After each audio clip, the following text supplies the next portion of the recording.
The lesson of the night that I want to tell you guys for this Dark Side of the Ring review is to never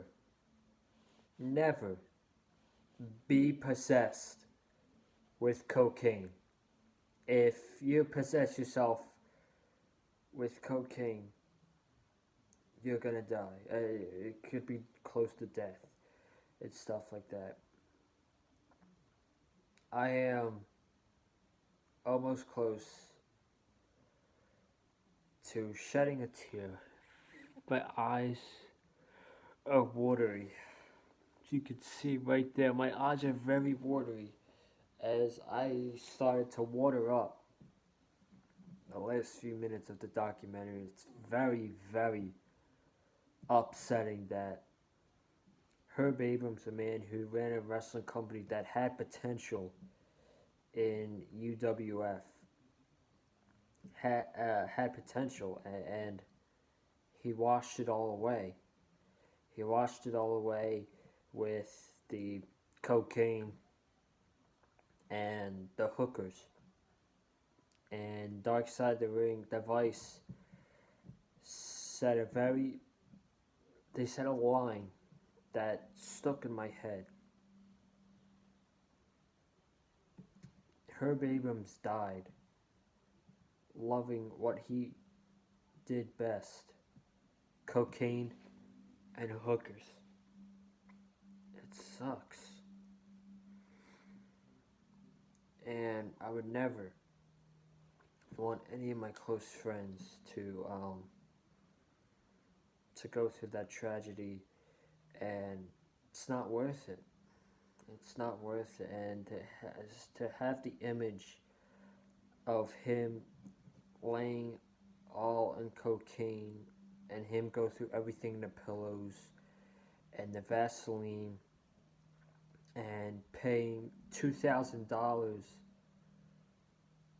for hookers each, prostitutes, paying $2,000 for each prostitute to come in the room with him, naked. That's very. I don't even know how to put it into words.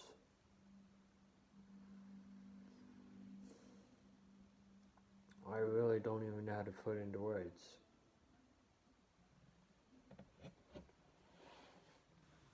Say one thing, this was a very chaotic documentary of Dark Side of the Ring. And I mean, heck, I'll go over really quick what I have in the notes. I'm not gonna say everything. I'm just gonna talk about the key points that I wrote down. He obviously owned a company called the UWF. We all know that. Started October 1st, 1990. What's some other points? He was looking for talent at a convention show, so I don't even think he had talent that wrestled for that long. He just did not do this right whatsoever.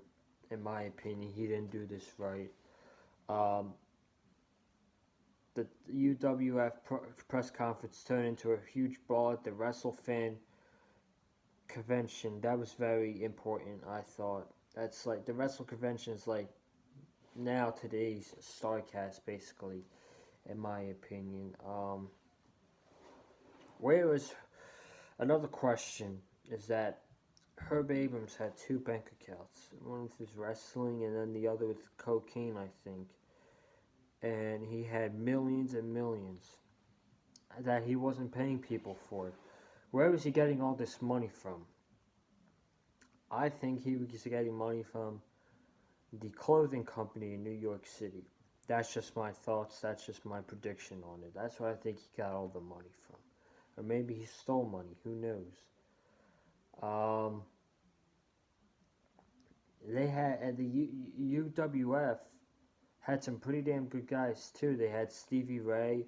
They had Mick Foley. They had Bob Orton. Heck, he even went out there and got Andre the Giant. He got Andre the Giant, and then after that show, Vince called him and was like, and got him back. So Vince was like, "Oh, Andre, one of Vince's guys, his top guys, showed up on UWF, signed a multi-year deal with UWF, and then Vince calls him and gets him back to a deal." When I saw that, I thought immediately, imagine, imagine if a guy like Roman Reigns, imagine if a guy like Roman Reigns ever showed up on AEW, how much Vince McMahon would freak out and would give him a call the next day. Just thinking about it.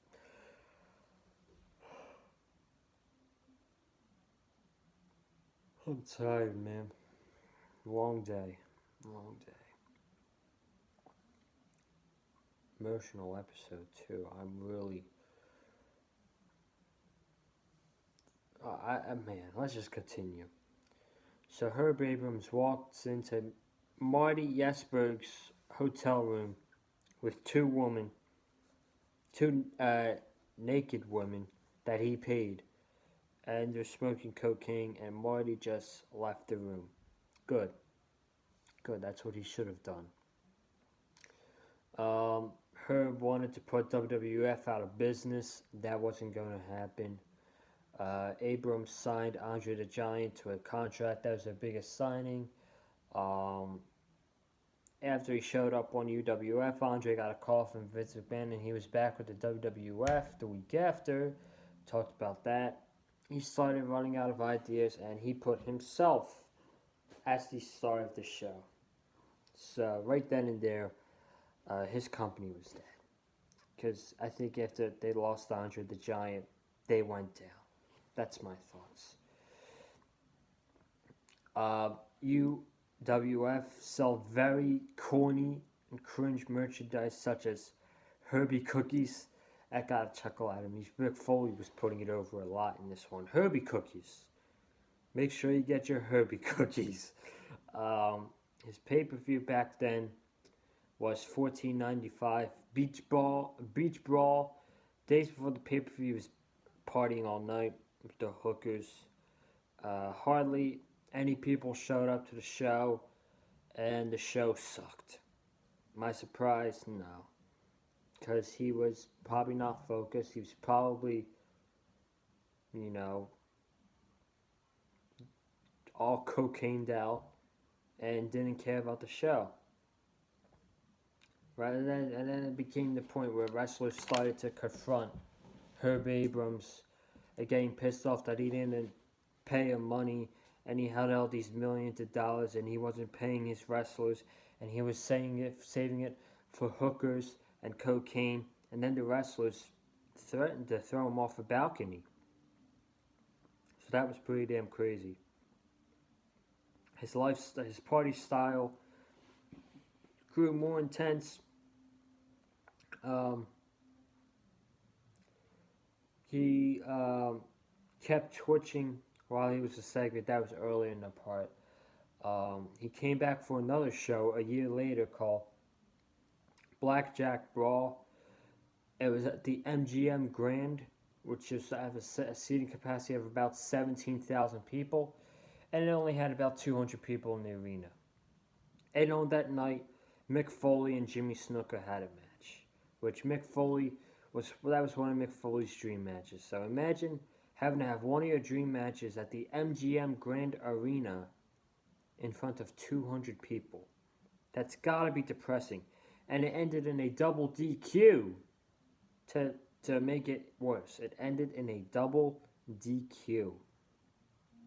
Man, imagine the reaction nowadays. Oh, that would have gotten shit on from Twitter. And then we found out later on in the documentary that Lenny Judge got a call from his wife. Herb Abrams passed away. And he was threatening the hookers at the end, trying to hit them with baseball bats, and he was all cocained out. They were just possessed with cocaine. And like I said in the beginning, do not ever possess yourself with cocaine. I would never want to see my friends in school, on social media, never possess themselves with cocaine. It's a terrible thing that you do not want to go through in life. And look at Herb Abrams, for example. Now you know why you shouldn't be going through cocaine. And that's all I gotta say for this chaotic. This was a very chaotic documentary tonight for Herb Abrams. Probably the most chaotic documentary they've done on the season 2 of Dark Side of the Ring. But I want to thank you guys for joining me here tonight for your Dark Side of the Ring recap. Make sure you subscribe to the Big Fight Field channel for some great content and some more uploads this week.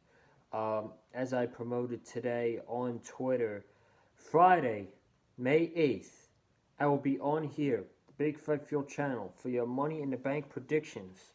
And I will not be alone, as I will be here with my co-partner of the Big Fight Field channel, Eddie Mullins, as we'll go over the entire card for the Money in the Bank pay-per-view on Sunday night. So that is on Friday. Comment down below what you thought of this Dark Side of the Ring documentary, Herb Abrams. I'd love to know your thoughts. Like this video with the super kick. Follow me on Twitter at Conlon_Joseph. Follow me on Instagram at Conlon_Joseph. Follow Eddie on Twitter at Eddie Mullins 515. And I will see you guys tomorrow night right here on the Big Fight Field channel for your AEW Dynamite review. Have a good night. Stay safe.